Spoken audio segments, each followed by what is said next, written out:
Let's see here.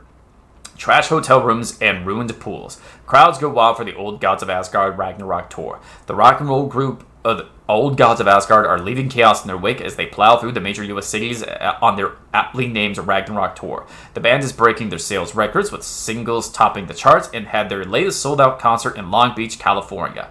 The fans showed their love for the Reckless Rockers by showering the stage with lacy unmentionables, black roses, and even full beer bottles. None of this fazed the stars themselves, who embraced the admiration and transitioned from song to song with such gusto that the audience was left catching their breath, eager to keep up with the brothers Anderson and their cohorts. After hours of shenanigans, and for the musicians, including a pool in the private residential neighborhood left to be emptied and sanitized, and a hotel room nearly destroyed in a classical fashion, not to mention the lengthy room service bill gone unpaid, all things point to this band quickly becoming a strong contender to the iconic Hall of Fame rock groups that came before them. Old Gods of Asgard party like their namesake and give a performance like no other. Be sure to catch them on their tour and bear witness to rock history in the making. Old Gods of Asgard band member dead. The legendary heavy rock band Old Gods of Asgard mourns the loss of their divinely talented guitarist Bob Balder, Fat Bob, as he was affectionately and ironically called, died from complications of severe illness, leaving his bandmates Odin and Tor Anderson behind. The peace-loving musician will be sorely missed, also by the band's numerous fans. When asked about his loss, Tor Anderson had this to say: "Get thee out of my face. Balder is in Valhalla now. He fought cancer like a hero. Bob was too beautiful a soul for this world," added Odin. What this means for the band and their upcoming album remains to be seen. Rock music is the ancient language of the soul, muses Old Gods of Asgard lead singer. I sit down with the Anderson brothers of Old Gods of Asgard in the lobby of a rundown hotel somewhere in downtown Detroit, currently on the Ragnarok hit tour. The busy band members have only a moment to spare to a fledgling journalist and his questions before running off to do the sound check for their concert tonight. How has the reception been? Amazing. The fans understand what we're about. They get in the rock and roll, they get in spirit, they know we're not here to censor around. That's censored right. Why do you do what you do? Raucous laughter. I can tell you at this, buddy. Why does anybody do what they do? For the glory and the fame, for the money and the love making, or because you have something inside you that is going to burst out if you don't start using it? It's the latter. That's a good answer. How about music then? What is it about music that compels you? That should be pretty obvious. This is boring me to death, bro. Let's get moving. He's always impatient. As they stand up to leave for the tour bus waiting outside, the larger-than-life rockers turn around for one final quote. Music, especially rock and roll, is the ancient language of the soul, man. It's in me. It's godly, and it'll come out like a thunderstorm. Does that mean he's gonna fart? Okay. I enjoyed the Demon Knight movies, so I will probably like this series as well. Have you had any glitches where the manuscript pages or radio shows, etc., that you've already interacted with are still giving the marks next to them that indicate they haven't been interacted with? Yes, Rod. All the time. All the time. If I go here, all of them. All of them. And if I go back... Okay, well, shut my mouth. How about let's try the television. Bright Falls Blend. Wait, Adventure Tours. Adventure. This is the best part of the game so far. I am a tourist, and it appears... I love those two. I love those two in their commercials. Wait, does it show? There's 5 to 6. There's one more ad. I have to find the last ad. I want it so much. Unfortunately, it happens right until the end. I absolutely love those commercials. The first one is the best one. The first one is absolutely just fantastic. Can I help you, ma'am? Anger's remorse. This is the one. But it's gone. Cynthia has the record. She will tell me where to find it. Okay. Anger. Rigor is missing for the museum. Anger's remorse. Do I put it here? No. Do I put it... The record. Here we are. And then I got... Tom had enemies plotting against him. Cynthia would deal with... No. Let's do this one. Yeah. And there's one more clue I'm missing. It feels good now to be able to watch gameplay of this game beyond where I had been up to in my run since I'm now done with the game. Well, I've been trying to watch some other people's playthroughs of this game. Mostly, excuse me, I just want to watch the people's reaction to the they sing part, the musical montage, because one, I really like the old gods. I really like Poets of the Fall. But obviously, there are people who are going to play Alan Wake 2 that never played Alan Wake 1 and never played Control. So they don't know that, not in every single Remedy game, but Remedy in this Alan Wake universe, or whatever you want to refer to it as, they like to put like a musical set piece. Or at least a song set piece in these games. In Alan Wake 1, it was just Alan Wake on the rock concert at the Old Gods of Asgard farm. Control in the house of many rooms, or moving rooms, or whatever in the world that place was called. I forget. As cool as the singing moment in this game was, the Controls was better. But for people who haven't played those two games, that must have come as such a shock and a surprise to them that they had no idea what they were getting into. And to see that recorded, that brought me such joy. Unfortunately, because you can kind of do things out of order in this game, some people are just focusing on Saga's story and they're not touching Alan's story. Some playthroughs I have to be very, very careful, because I don't want to get ahead of myself. Okay, find anger's remorse. Well, where would I be looking?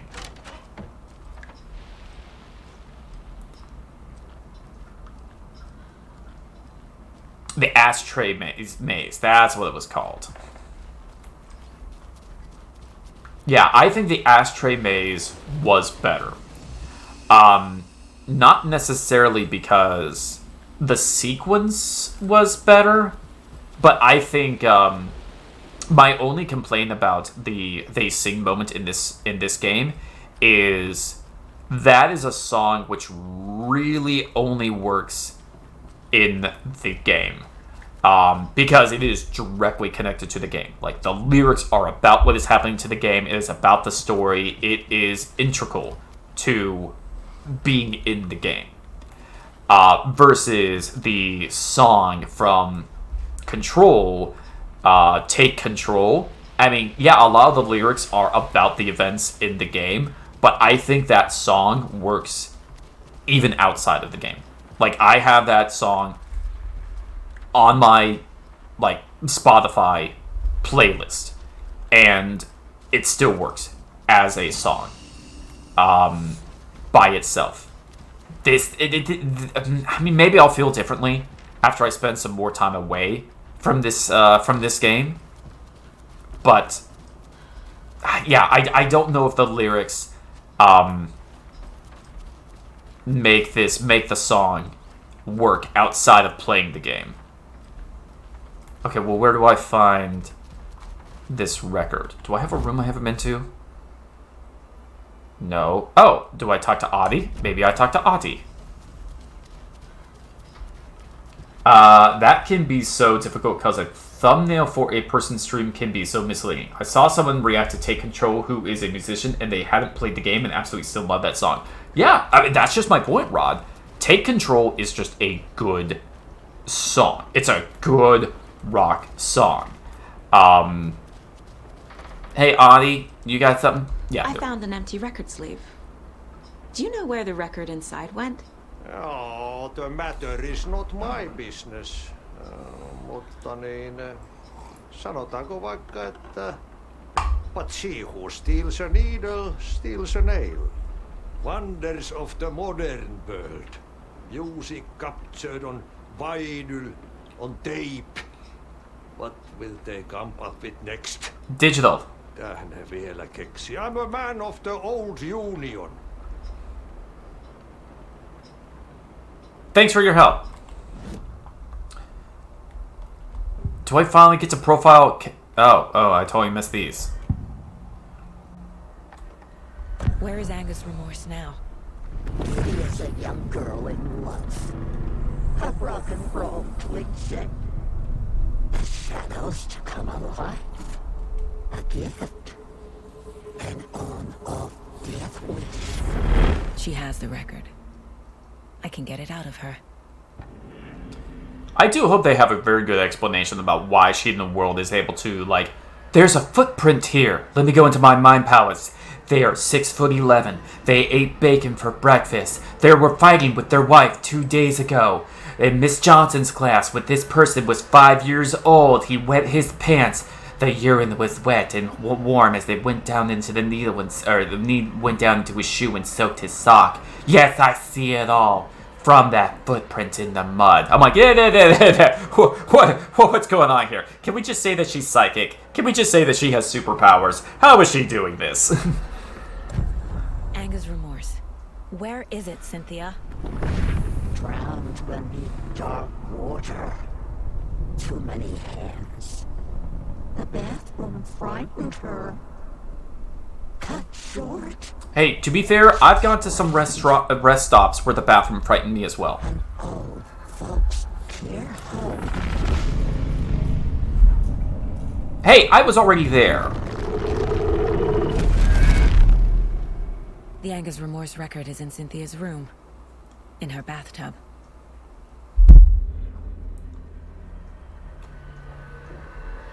Okay.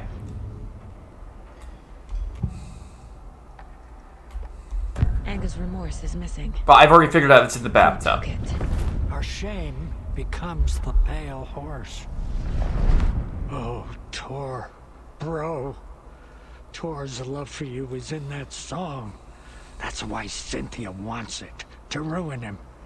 She made Tor lust after her. How? We fought one scratching hag years ago. Now he's fallen for another, and we might lose him for good. One less Anderson. That isn't going to happen.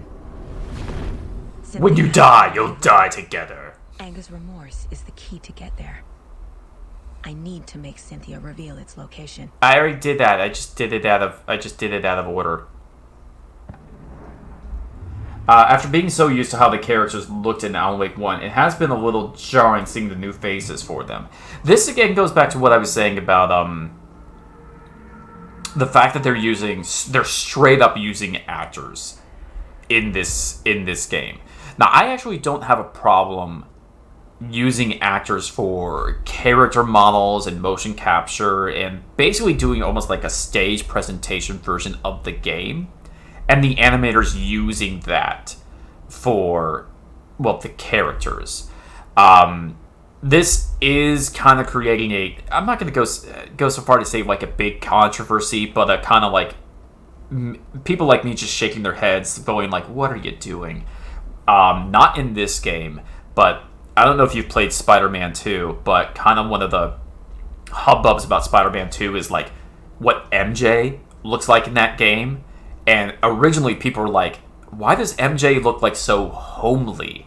Because like MJ, like in the comics, is supposed to like be a drop dead knockout redhead. Like in the comics, she becomes like a supermodel and a TV star because of how incredibly attractive she is. And people are like, she doesn't really have anything going on in the game. And people are like, well, maybe they're just trying to make her a lot more like the girl next door, and they're not trying to like make her too attractive. And then it was revealed, people showed like, yeah, point of order though, here's a picture of the girl who does the voice for MJ and the girl who did the motion capture in like the performance for her. They show a picture from her IMDb, and the girl who does the voice for MJ in the Spider-Man game, drop dead knockout. Redhead, drop dead knockout. She's really attractive. And once again, everybody's like, what are you doing? What are you doing? Like, if you're hiring these people to do a performance and be like the character, I mean, unless you're hiring like if this is again like something like say Tara Strong, who does voices, but for cartoons, she does a lot of like young kids. Like, she does a lot of, like, 10, 12-year-old boys because she could just do that type of voice. I could understand if, like, hey, our main character is going to be a 12-year-old boy, Tara Strong is going to do the voice, or another, like, woman. I mean, Bart Simpson voice has been a woman since the very beginning of The Simpsons. I can understand if you're not going to use their face, their model as, well, the model for the character. But again, if you're, like, doing MJ from Spider-Man, who is a drop-dead knockout redhead, and you hired a drop-dead knockout redhead to be the voice, just why? It's right there. She's right there. And they're like, no, we're gonna make her look a little bit more frumpy. Versus, I mean, hey, Saga, I'm trying to see your face. Saga, could you, Saga? Okay, so just imagine in your mind's eye what Saga looks like on the other side. I imagine the actress that they hired to play Saga looks like this. Just like the person that they hired to play Alan Wake and everybody else, they are using them as the model for the character. And you know what I appreciate about Saga? She's not a supermodel, but she's attractive. I mean, I don't know anything about this actress, but I would say it was like, you know what? She's a pretty looking lady. She's definitely, like, they didn't like add an extra 30 pounds or anything like that to her to make her look more natural. They just made her like, this is what she looks like in real life. Let's just make the character like this. But those are my video game hang-ups. Modern day video game hang-ups. Cynthia wanted the record. Tor would have done anything she said. Tor is not becoming a Taken, but Cynthia is definitely corrupting him. Just like all women everywhere. Trying to keep him away from me? Cynthia tried to drown the record in the bath. What? Wait, she tried to drown the record in the bathtub. What? A pond. A lake. There's a theme here. Yes. Fire. I missed this one. And can I not go back and get this? Is this the problem? There's definitely some evidence in the hospital that I missed. Can I not go back and get that?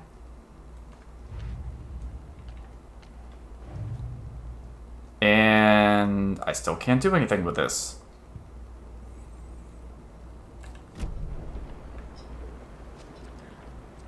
While people come in all shapes and sizes, and it's great to see them represented in games, it shouldn't mean that they should become the only choice out of fear of offending.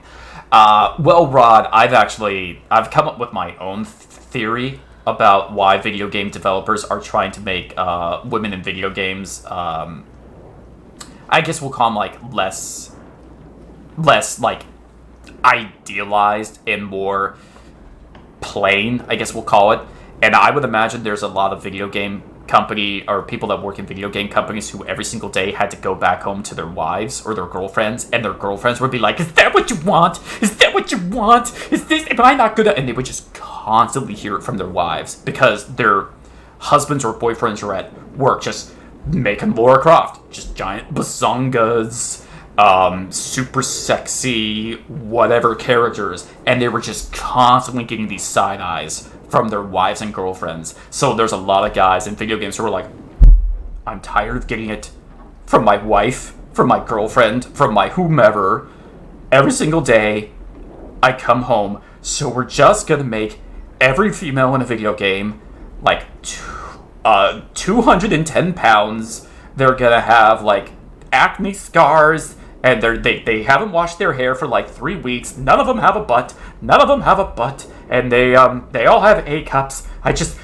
We have to make everybody just less attractive, or at least mildly less attractive than the person I go home to every single day, okay? That's the new rule. That's the new law, okay, everybody? I don't want to hear it from my wife anymore.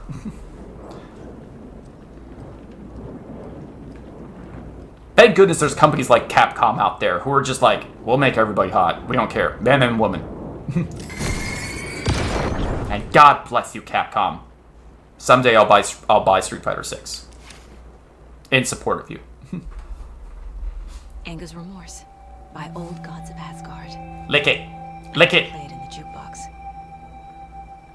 jukebox. Cynthia, stop that. Cynthia, stop that. Cynthia, you monster.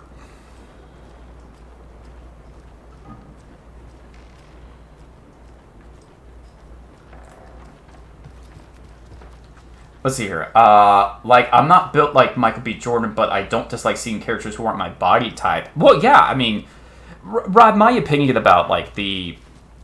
Not even, say, like, super sexualized, but, like, the super idealized characters that you would constantly see in things like a Frank Frazetta poster. Pulp magazines from, like, the 30s and the 40s, when you would have...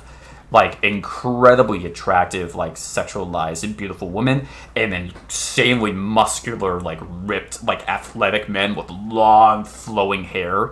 It's not because, like, it's not the fact that that's not realistic, but that is, in those worlds and in video games, everybody's Batman. And what I mean by that, like, is the long-standing notion when it comes to Batman and why is Batman so amazing. It's because, or why people like Batman is because Batman is human. He is a regular guy. But what he has also done is he is the peak physical, well, the physical peak of what he can become. He trains his body, his mind, his everything to be as close to perfection, like, to his limit. Like, there is a wall where Batman cannot cross because then he becomes superhuman, where he has, like, superpowers. And Batman is always just right here in front of the wall. Because he can't cross that wall, he's still human. But he's on this side of the wall. He is the peak, everything he can possibly be. And that is what, as far as I'm concerned, what those old magazines, video games, or whatever in the world were trying to emulate or show. Which is, why is Liu Kang from Mortal Kombat, why does he look like that? Why is he so ripped, so muscular, and so amazing? It's because, like, he is right there in front of that wall with Batman. He is as close to physical perfection that his body can be. Same thing with Sonya Blade or any of those other Mortal Kombat characters. Why do they look like that? It's because, like, they are right here in front of the wall. They are as close to as perfect of a human being that their body can possibly be. And you can say it's political correctness. You can say it's they're trying to cater to a wider audience. But what video game developers have decided is we're not going to make characters who are this close, as close to perfect as we can possibly make. We're going to make them all the way over here, so that they're more like what most people are like today. But my worry and what I don't like about that is it's showing people, kids, impressionables, or whatever is this level of perfection. Don't even try. Don't even try, kids, because you'll never get here. You'll never be Batman. You'll never be Liu Kang. You'll never be Kratos. You'll never be any of these characters. Well, Kratos is a bad example. You'll never be a human person, a regular human, who looks like that. So don't even try. We're going to make your heroes look like this. We're lowering the standards so much that the amount of effort, work that you have to put into to look like frumpy Mary Jane is, you don't even necessarily have to go to the gym. Just, don't overeat. Don't eat all the Twinkies, but you can have a couple of Twinkies. And my attitude is like, even if it is a really, really difficult peak to reach, we need to be telling everybody of like, this look, this, again, Batman, you won't necessarily ever be Batman, because there's only one Batman. Only one Batman a generation, if you want to call it. But that doesn't mean we should stop striving to be Batman. And I think that is one of the biggest disappointments about this degradation of what video game characters, comic book characters, and just fictional characters in general are doing. It's showing people of this idolized version of yourself that we told you to reach for, that star, that goal, that mountaintop we for generations told you to reach for.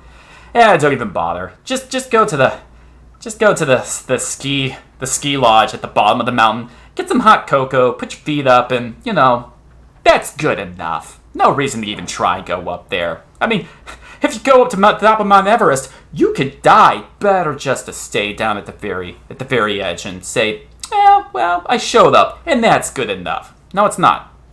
No, it's not. That's a great point. And to do the things he does, he has to be in top condition. It's really going from one extreme to the other. It's laziness, Rod.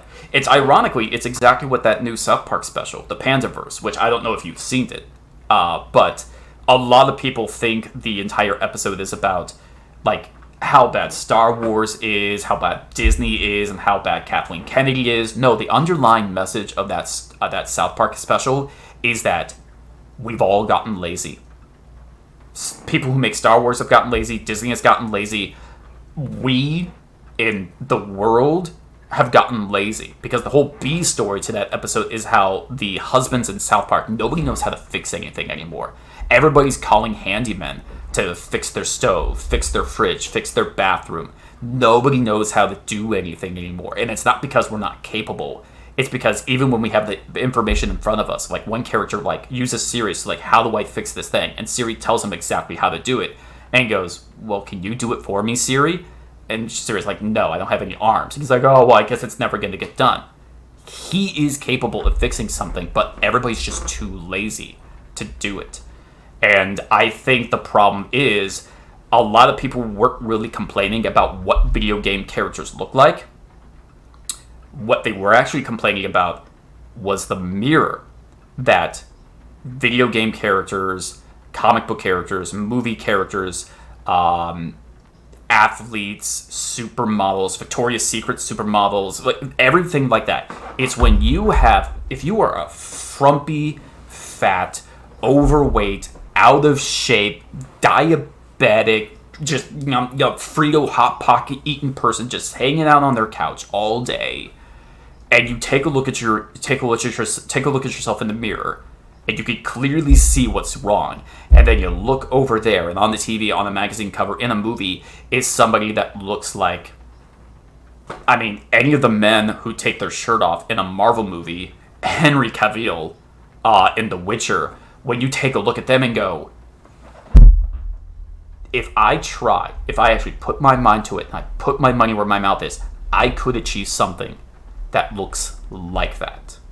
Maybe not exactly like that, but I could definitely get my act together, and I could get close to something that looks like that. But that takes a lot of time, it takes a lot of work, and it takes a lot of discipline. And I don't want to do that. So what's a lot easier than building myself up is tearing something down. And that is where we are, in so many ways, in the world, in society. That's why we don't have drop-dead, knockout, beautiful video game characters anymore. It's because a lot of people are just like, don't remind me about how little work I put into myself. I don't want to be told that how badly I'm screwing up by just looking at somebody who has their act together. It's a lot easier to destroy something beautiful than to acknowledge that there's something wrong with you.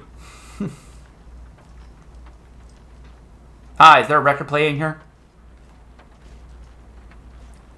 Oh, I thought the jukebox would be in here. Oh no, the jukebox is down in the lobby.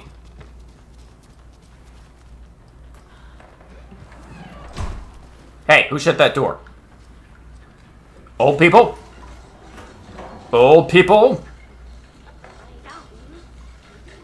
Where are you, old people? Right there. I see you, old people. I see you. Oh, shucks, you're one of those weirdos. I don't like that. I don't like that. I don't like that. Oh, shucks. Are you throwing things at me? Hey! Oh, wait. I have a flare. Does this do anything? Oh, well, it's doing that.